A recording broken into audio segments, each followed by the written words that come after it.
Today, we're cracking open a really special book, Admiral William H. McRaven's Make Your Bed. Now, this isn't some huge, complicated read. In fact, it's pretty short, but don't let that fool you. The ideas packed inside, which were forged in the absolute crucible of Navy SEAL training, are 10 simple but incredibly powerful principles that can genuinely change your life. So this is it. This is the quote that started the whole thing. If you want to change the world, start off by making your bed. I mean, at first glance, it sounds almost silly, right? A bit of a letdown, maybe? But trust me, there's a really profound philosophy hiding inside that one simple sentence, and that is exactly what we're going to unpack today. And here's where it gets really interesting. This piece of advice isn't coming from some lifestyle blogger or self-help guru. No, this is from a 4-star admiral who is in charge of U.S. Special Operations. This is the man who oversaw the raid that took down Osama bin Laden. So when a guy like that says that changing the world starts with something as simple as making your bed, you kind of have to stop and listen. And you got to ask, why? What's he getting at? That's the question that got millions of people hooked. You know, the backstory of this book is pretty incredible in itself. It all kicked off with a commencement speech he gave back in 2014 at the University of Texas. Well, that speech it went nuclear online. It got millions and millions of views because the message just resonated so deeply with people. It was so powerful, in fact, that McRaven decided to expand on it, and that became the #1 bestseller that we're digging into right now. Okay, so here's our game plan. First, we're going to talk about the Admiral's big idea, that unlikely manifesto about making your bed. Then we'll get into some lessons on discipline, teamwork, and what he calls heart. After that, we'll see how failure can actually make you stronger, how you can confront the sharks in your life, and we'll finish up with the incredible power of hope. Ready? Let's do this. All right, let's jump right into that first big lesson, the Admiral's manifesto.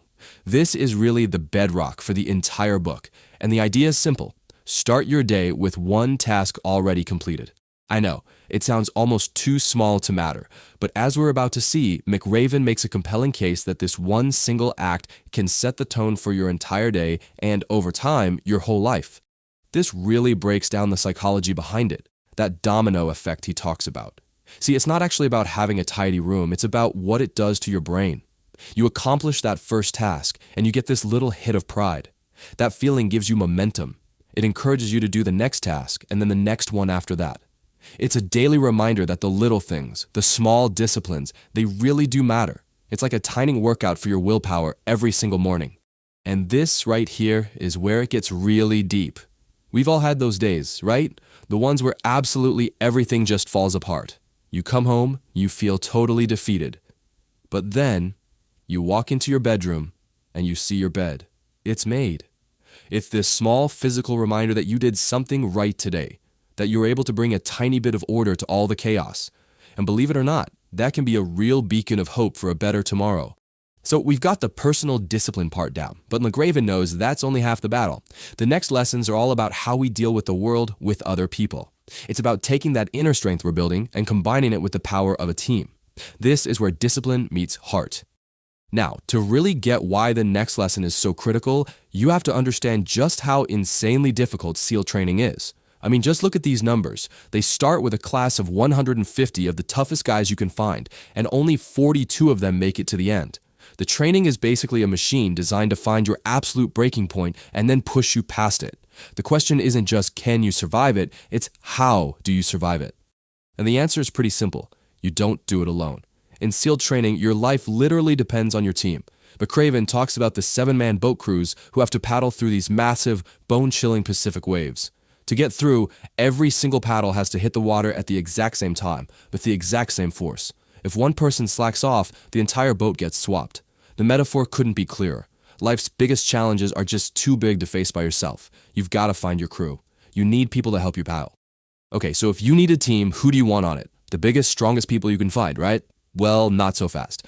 McRaven tells this amazing story about a boat crew they called the Munchkin Crew. Every guy in the team was under 5'5". On paper, they were the underdogs. No one wanted to race against the big, intimidating crews. But you know what? This little team of Munchkins, they consistently destroyed the competition. They were faster, they were more in sync, they just wanted it more. Their secret weapon? Pure heart. It's such a great reminder that true strength isn't about physical size. It's about willpower. It's about determination. So, this next section is going to challenge a belief that I think a lot of us have, which is that failure is this terrible thing we should avoid at all costs. But in the world of the Navy SEALs, that's just not the case. Failure isn't just something they accept, it's a core part of the training. It's a tool they use to forge unbreakable resilience. Let's take a look at how. Okay, get ready for the sugar cookie. During SEAL training, your uniform has to be absolutely perfect. Every crease sharp, every piece of brass shining. But here's the dirty little secret. It's an impossible standard. The instructors will always find something wrong, and when they do, your punishment is to run, fully clothed, into the freezing cold ocean, and then you have to roll around on the beach until you're completely covered in sand, head to toe. And the worst part? You have to stay like that for the rest of the day. But here's the real lesson hiding in all that miserable sand and cold. The inspection was never about the uniform. It was designed for you to fail. The real test was seeing how you would handle that failure, that unfairness. Because let's be honest, life is full of sugar cookie moments. Things will happen that are unjust, that are completely out of your control. And the question is, what are you going to do about it? Are you going to complain and let it break your spirit? Or are you just going to get over it, shake off the sand, and keep moving forward? And this idea of using failure as a tool just keeps going. Take the circus. If you failed any of the day's training events, your reward was 2 extra hours of absolutely brutal exercises designed to wear you down. The funny thing is, it actually did the opposite. The trainees who spent the most time at the circus ended up becoming the strongest ones in the class, which leads right into lesson 6. Sometimes you have to dive in head first. On one obstacle course, the fastest way down was also the riskiest. It's a great lesson. The biggest rewards in life often wait on the other side of the biggest risks. Okay, so we've been focused on building up our internal strength and resilience, but now it's time to talk about the external stuff, the things out there in the world that threaten us. It's time to talk about sharks, both the kind with fins and the other kind. I want you to just picture this for a second. You're swimming in the middle of the ocean, miles from shore, and a great white shark starts circling you. What does every single instinct in your body tell you to do? Swim away as fast as you can, right? Well, in SEAL training, you learn to do the exact opposite. You hold your ground, you look it right in the eye, and if it comes at you, you summon all your strength and you punch it right in the snout. The lesson is as clear as it is terrifying. You are going to encounter sharks in your life. Bullies, tyrants, problems that seem impossible. Running away won't work. You have to turn and face them head on. And that brings us to maybe one of the most crucial lessons in the whole book. Being your best when things are at their absolute worst. A SEAL has to be at their sharpest, their calmest, their most focused in the heat of a firefight, in the darkest, most terrifying moments of a mission. For the rest of us, it's about finding that same clarity in our own chaos, that same focus when we're filled with fear. It's about rising to the occasion when the stakes are highest. We have covered so much ground. Discipline, teamwork, courage, facing our fears. But these last 2 lessons, they're about something that might just be the most powerful force of all. Something that can keep you going when absolutely everything else is gone. We're talking about the incredible, stubborn power of hope. To really drive home the power of hope, McRaven describes one of the lowest points in all of Hell Week. Imagine this. The trainees are stuck in freezing cold mud up to their necks. It's the dead of night, the wind is howling, they've been there for hours, and they are at the absolute physical and mental end of their rope. Everyone just wants to quit. Then, the instructors dangle a little offer in front of them. You can all get out of the mud, warm up by the fire. All you have to do is convince 5 guys to quit. It's a brutal test, and morale has just hit rock bottom. And right there, in that moment of complete and total misery, something amazing happened. A single voice cut through the darkness. Someone started singing. It was totally off-key, shaky from the shivering, but it was there. And then another voice joined in, and another. And soon the entire group was singing, just completely defying their situation. That one small act of hope by one person, it changed everything. It reminded them they weren't alone. It's an incredible lesson that a single person, with one simple act, can spark hope in everyone around them. And that brings us to the final, ultimate lesson of the whole book. Right in the middle of the SEAL training compound, there's a brass bell.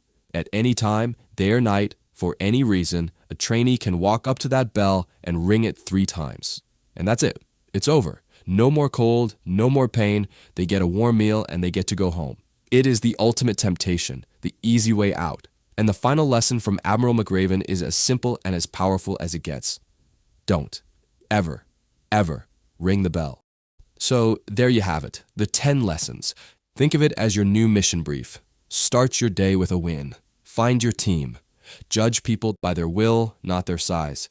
Shake off the unfairness of life. Embrace the things that make you stronger. Take smart risks. Face your bullies. Be your absolute best when it matters most. Be the one who gives others hope. And whatever you do, never, ever give up. You know, the biggest takeaway from Make Your Bed is that changing the world isn't really about some huge dramatic gesture. It's not about being a Navy SEAL. It starts with you. It starts with one small, deliberate, positive action. It starts with making your bed. So the question I'll leave you with is this: what's the first small task you're going to accomplish tomorrow morning to start changing your world?